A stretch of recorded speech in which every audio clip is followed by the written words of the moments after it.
ಎಣ್ಣೆಕಾಯಿ ಅಂದ ಕೂಡಲೇ ನಮಗೆ ನೆನಪಾಗೋದು ಉತ್ತರ ಕರ್ನಾಟಕದಲ್ಲಿ ಮಾಡುವಂತಹ ಬದನೆಕಾಯಿನ ಎಣ್ಗಾಯಿ. ಎಣ್ಗಾಯಿಯನ್ನು ಅಥವಾ ತುಂಬಗಾಯಿಯನ್ನು ಬದನೆಕಾಯಿ ಒಂದರಿಂದಲೇ ಅಲ್ಲದೆ ತೊಂಡೆಕಾಯಿ, ಬೆಂಡೆಕಾಯಿ, ಹೀರೆಕಾಯಿ ಇವುಗಳಿಂದಲೂ ಸಹ ಮಾಡಬಹುದು. ನಾನಿವತ್ತು ತೊಂಡೆಕಾಯಿಯಿಂದ ಎಣ್ಗಾಯನ್ನು ಮಾಡ್ತಾ ಇದ್ದೇನೆ. ಹಾಯ್ ಫ್ರೆಂಡ್ಸ್, ನಮಸ್ಕಾರ. ವೆಲ್ಕಮ್ ಟು ನಳಪಾಕ. ಬನ್ನಿ ಇದನ್ನು ಹೇಗೆ ಮಾಡೋದು ಅಂತ ನೋಡೋಣ. ಇಲ್ಲಿ ತೊಂಡೆಕಾಯಿನ ಚೆನ್ನಾಗಿ ತೊಳೆದಿಟ್ಕೊಂಡಿದ್ದೇನೆ. ಅದರ ತೊಟ್ಟನ್ನು ಈ ರೀತಿಯಾಗಿ ಕಟ್ ಮಾಡಿಕೊಂಡು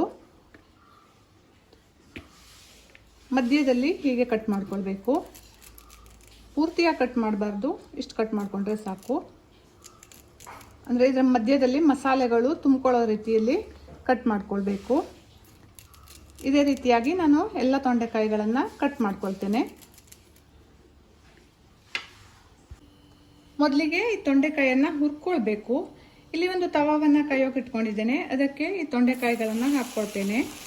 ಇದು ನೀರಿನ ಅಂಶ ಸ್ವಲ್ಪ ಹೋದ ತಕ್ಷಣ ಇದಕ್ಕೆ ಎಣ್ಣೆಯನ್ನು ಹಾಕಿ ಸ್ವಲ್ಪ ಹುರ್ಕೊಳ್ಬೇಕು. ಹಸಿಯಾಗಿರೋ ತೊಂಡೆಕಾಯಿಯಲ್ಲೂ ಮಸಾಲೆಯನ್ನು ತುಂಬಿಕೊಂಡು ಮಾಡ್ಕೊಳ್ಬಹುದು. ಅದು ಬೇಯೋಕ್ಕೆ ಸ್ವಲ್ಪ ಜಾಸ್ತಿ ಟೈಮ್ ತಗೊಳುತ್ತೆ. ಹಾಗೆ ಈ ರೀತಿಯಾಗಿ ಹುರ್ಕೊಂಡು ಮಾಡಿದರೆ ಟೇಸ್ಟ್ ಇನ್ನೂ ಚೆನ್ನಾಗಿ ಬರುತ್ತೆ. ಈಗ ಇದರಲ್ಲಿರುವಂಥ ನೀರೆಲ್ಲ ಸ್ವಲ್ಪ ಡ್ರೈ ಆಗಿದೆ. ಈಗ ಒಂದು 2 ಟೇಬಲ್ ಸ್ಪೂನಷ್ಟು ಎಣ್ಣೆಯನ್ನು ಹಾಕಿ ಇದನ್ನು ಹುರ್ಕೊಳ್ತೇನೆ. ಸ್ವಲ್ಪ ಬಾಡಬೇಕು ಇದು ಎಣ್ಣೆಯಲ್ಲಿ. ಮುಖ್ಯವಾಗಿ ಎಣ್ಗಾಯಿ ಮಾಡೋದಕ್ಕೆ ಬೇಕಾಗಿರುವಂಥದ್ದು ಶೇಂಗಾವನ್ನು ಹುರ್ಕೊಳ್ತೇನೆ. ಶೇಂಗಾವನ್ನು ಚೆನ್ನಾಗಿ ಹುರ್ಕೊಳ್ಬೇಕು, ಯಾಕೆಂದರೆ ಇದು ಪುಡಿ ಮಾಡಲಿಕ್ಕಿದೆ. ಈಗ ಶೇಂಗಾ ಚೆನ್ನಾಗಿ ಹುರಿದಿದೆ. ಇದನ್ನು ಒಂದು ತಟ್ಟೆಗೆ ಎತ್ತಿಟ್ಕೊಳ್ತೇನೆ. ಮುಖ್ಯವಾಗಿ ಬೇಕಾಗಿರುವುದು ಇನ್ನೊಂದು ಗುರೆಳ್ಳು ಅಂತ. ಇದನ್ನು ಒಂದು 2 ಟೀ ಸ್ಪೂನಷ್ಟು ಹಾಕ್ಕೊಳ್ತೇನೆ. ಇದನ್ನು ಸ್ವಲ್ಪ ಹುರ್ಕೊಳ್ತೇನೆ. ಇದು ಬೇಗ ಹುರಿದ್ಬಿಡತ್ತೆ. ಇದನ್ನು ಸಹ ಎತ್ತಿಟ್ಕೊಳ್ತೇನೆ. ಈಗ ಇದನ್ನು ಹುರಿದಿಟ್ಕೊಂಡದ್ದಾಗಿದೆ. ಪೂರ್ತಿಯಾಗಿ ತಣ್ಣಗಾದ್ಮೇಲೆ ಇದನ್ನು ಪೌಡ್ರ್ ಮಾಡ್ಕೊಳ್ಬೇಕು. ನೋಡಿ, ತೊಂಡೆಕಾಯಿ ಸಹ ಬಾಡಿದೆ, ಬಣ್ಣ ಬದಲಾಗಿದೆ. ಈಗ ಇದನ್ನು ಎತ್ತಿಟ್ಕೊಳ್ತೇನೆ. ಶೇಂಗಾ ಹಾಗೆ ಗುರೆಳ್ಳನ್ನು ಪೌಡ್ರ್ ಮಾಡಿ ಇಟ್ಕೊಂಡಿದ್ದೇನೆ. ಈಗ ಇದಕ್ಕೆ ಒಂದು 2 ಟೇಬಲ್ ಸ್ಪೂನಷ್ಟು ಅಚ್ಚ ಖಾರದ ಪುಡಿಯನ್ನು ಹಾಕ್ಕೊಳ್ತೇನೆ. ಖಾರವನ್ನು ನೀವು ನೋಡ್ಕೊಂಡು ಹಾಕ್ಕೊಳ್ಳಿ. ಹಾಗೆ 1 ಟೀ ಸ್ಪೂನಷ್ಟು ಗರಂ ಮಸಾಲೆಯನ್ನು ಹಾಕ್ಕೊಳ್ತೇನೆ. ರುಚಿಗೆ ಬೇಕಾಗುವಷ್ಟು ಉಪ್ಪು, ಒಂದು ಅರ್ಧ ಟೀ ಸ್ಪೂನಷ್ಟು ಅರಿಶಿನ ಪುಡಿ, ಹಾಗೆ ಸ್ವಲ್ಪ ಹುಣಸೆ ಹಣ್ಣನ್ನು ನೆನೆಸಿ ರಸವನ್ನು ತೆಗೆದಿಟ್ಕೊಂಡಿದ್ದೇನೆ. ಇದನ್ನು ಸೇರಿಸ್ಕೊಳ್ತೇನೆ. ರುಚಿಗೆ ಸ್ವಲ್ಪ ಬೆಲ್ಲ, ಹುಳಿ ಹಾಗೆ ಖಾರ ಎಲ್ಲವನ್ನ ಹಾಕಿರೋದ್ರಿಂದ ಸ್ವಲ್ಪ ಬೆಲ್ಲವನ್ನು ಸಹ ಹಾಕ್ಕೊಳ್ಬೇಕು. ಆವಾಗಲೇ ಟೇಸ್ಟ್ ಚೆನ್ನಾಗಿ ಬರುತ್ತೆ. ಈಗ ಇದನ್ನು ಚೆನ್ನಾಗಿ ಮಿಕ್ಸ್ ಮಾಡ್ಕೊಳ್ಬೇಕು. ತುಂಬ ಗಟ್ಟಿ ಆದರೆ ಸ್ವಲ್ಪ ನೀರನ್ನು ಸೇರಿಸ್ಕೊಳ್ಬಹುದು. ನಾನಿಲ್ಲಿ ಸ್ವಲ್ಪ ನೀರನ್ನು ಸೇರಿಸ್ಕೊಳ್ತೇನೆ.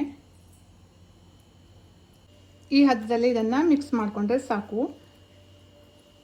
ಅಂದರೆ ತೊಂಡೆಕಾಯಿ ಒಳಗೆ ಮಸಾಲೆಯನ್ನು ತುಂಬಲಿಕ್ಕೆ ಬರಬೇಕು ಸರಿಯಾಗಿ.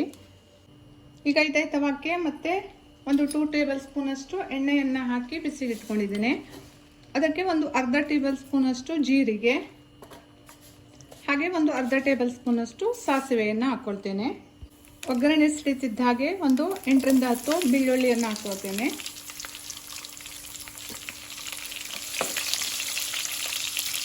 ಹಾಗೆ ಹೆಚ್ಚಿಟ್ಕೊಂಡಿರುವಂತಹ ಈರುಳ್ಳಿಯನ್ನು ಸಹ ಸೇರಿಸ್ಕೊಳ್ತೇನೆ. ಈರುಳ್ಳಿ ಹಾಗೂ ಬೆಳ್ಳುಳ್ಳಿ ಚೆನ್ನಾಗಿ ಫ್ರೈ ಆಗಬೇಕು. ಹಾಗೆ ಹೆಚ್ಚಿಟ್ಕೊಂಡಿರುವಂತಹ ಒಂದು ಟೊಮೆಟೊವನ್ನು ಹಾಕ್ಕೊಳ್ತೇನೆ. ಟೊಮೆಟೊ ಸಹ ಚೆನ್ನಾಗಿ ಬಾಡಬೇಕು. ರೊಟ್ಟಿಗೆ, ಪರೋಟಕ್ಕೆ ಇದಂತೂ ಒಂದು ಒಳ್ಳೆ ಕಾಂಬಿನೇಷನ್ ಅಂತಲೇ ಹೇಳ್ಬೋದು. ತುಂಬಾ ಟೇಸ್ಟಿಯಾಗಿರುತ್ತೆ. ಖಂಡಿತ ಒಮ್ಮೆ ನೀವು ಇದನ್ನು ಟ್ರೈ ಮಾಡಿ. ಈರುಳ್ಳಿ ಹಾಗೂ ಟೊಮೆಟೊ ಚೆನ್ನಾಗಿ ಫ್ರೈ ಆಗಿದೆ.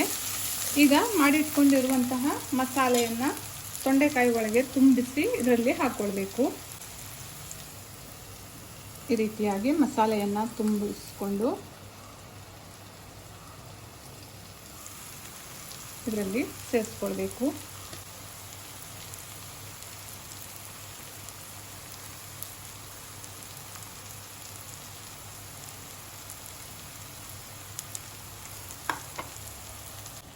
ಉಳಿದಿರುವಂತಹ ಮಸಾಲೆಯನ್ನು ಸಹ ಇದರ ಮೇಲೆ ಹೀಗೆ ಹಾಕ್ಕೊಂಡು ಬಿಡ್ತೇನೆ. ಈ ಮಸಾಲೆಯ ನೀರನ್ನು ಸಹ ಇದಕ್ಕೆ ಸೇರಿಸ್ಕೊಳ್ತೇನೆ. ಒಮ್ಮೆ ಇದನ್ನು ಚೆನ್ನಾಗಿ ಮಿಕ್ಸ್ ಮಾಡಿಕೊಳ್ಬೇಕು. ಸ್ವಲ್ಪ ನೀರನ್ನು ಸಹ ಸೇರಿಸ್ಕೊಳ್ತೇನೆ. ಶೇಂಗಾವನ್ನು ಹಾಕಿರೋದ್ರಿಂದ ಹಾಗೆ ಗುರೆಳ್ಳನ್ನು ಹಾಕಿರೋದ್ರಿಂದ ಇದು ಇನ್ನೂ ಗಟ್ಟಿ ಆಗುತ್ತೆ. ಹಾಗೆ ತೊಂಡೆಕಾಯಿ ಸ್ವಲ್ಪ ಬೇಯಬೇಕು ಇದರಲ್ಲಿ ಮಸಾಲೆಯಲ್ಲಿ. ಒಂದು ಲಿಡ್ಡನ್ನು ಕ್ಲೋಸ್ ಮಾಡಿ ಮಧ್ಯಮ ಉರಿಯಲ್ಲಿ ಇದನ್ನು ಬೇಯಿಸ್ಕೊಳ್ತೇನೆ. ಮಧ್ಯ ಮಧ್ಯೆ ಈ ಥರ ಒಮ್ಮೆ ಕೈ ಆಡಿಸ್ಕೊಳ್ಬೇಕು, ಯಾಕೆಂದರೆ ತಳ ಹಿಡಿಯೋ ಚಾನ್ಸಸ್ ಇರುತ್ತೆ. ಇದನ್ನು ಇನ್ನೂ ಸಹ ಗಟ್ಟಿ ಬೇಕಾದರೂ ಮಾಡ್ಕೊಳ್ಬಹುದು. ಪಲ್ಯ ಥರ ಬೇಕು ಅಂತಾದರೆ ಇನ್ನೂ ಸ್ವಲ್ಪ ಹೊತ್ತು ಕುದಿಸ್ಕೊಳ್ಬೇಕು. ಗ್ರೇವಿ ಥರನೇ ಇರಲಿ ಅಂತಾದರೆ ಇದು ಸರಿಯಾಗಿದೆ. ಈಗ ತೊಂಡೆಕಾಯಿ ಸಹ ಚೆನ್ನಾಗಿ ಬೆಂದಿದೆ ನೋಡಿ, ಎಷ್ಟು ಚೆನ್ನಾಗಿ ಮುರಿಲಿಕ್ಕೆ ಬರುತ್ತೆ ಅಂತ. ಇದು ಆರಿದ ಮೇಲೆ ಇನ್ನೂ ಸ್ವಲ್ಪ ಗಟ್ಟಿ ಆಗುತ್ತೆ. ಕೊನೆಯಲ್ಲಿ ಹೆಚ್ಚಿಟ್ಕೊಂಡಿರುವಂತಹ ಕೊತ್ತಂಬರಿ ಸೊಪ್ಪನ್ನು ಹಾಕ್ಕೊಳ್ತೇನೆ. ಈಗ ತೊಂಡೆಕಾಯಿನ ತುಂಬಗಾಯಿ ಅಥವಾ ಎಣ್ಣೆಗಾಯಿ ರೆಡಿ ಆಯಿತು. ಸ್ಟವನ್ನು ಆಫ್ ಮಾಡ್ತಾ ಇದ್ದೇನೆ. ನೋಡಿದ್ರಲ್ಲ ಎಷ್ಟು ಸುಲಭವಾಗಿ ತುಂಬಗಾಯನ್ನು ಮಾಡ್ಕೊಳ್ಬೋದು ಅಂತ.